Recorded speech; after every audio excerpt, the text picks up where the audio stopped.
This is an article with no headings. We can't quickly grasp the key points during reading.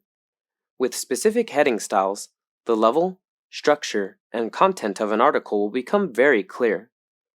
Click Edit. Open the Tools bar and select Heading Styles in the Home tab.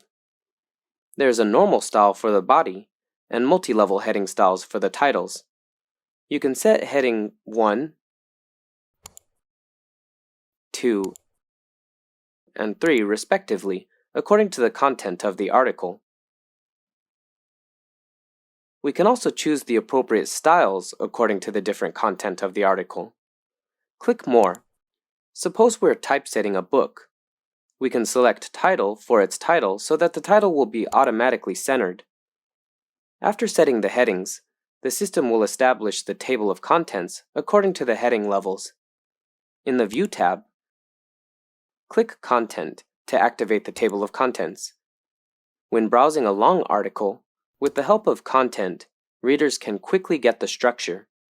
Click the heading in the content. Then we can quickly jump to their positions in the article, which will improve the reading efficiency. In WPS Office on PC, the editing function is more powerful. Come and try.